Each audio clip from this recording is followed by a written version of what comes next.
মন শরীর দুইটাই এত খারাপ যে রান্নার কোনো মন মানসিকতা নেই। তারপরও যেহেতু সংসার আছে, বাচ্চা কাচ্চা আছে, রান্না তো করতে হয়, কিন্তু ভিডিও করার মতো মন মানসিকতা নেই। এতটাই মন খারাপ।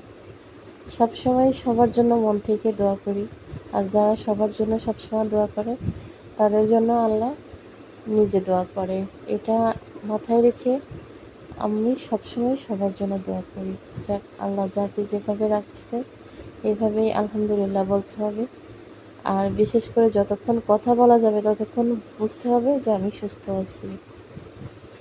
সুস্থতা আল্লাহর সবথেকে বড় নিয়ামত। তো সেইটাই হচ্ছে সুস্থ থাকাকে বলে নিয়ামত।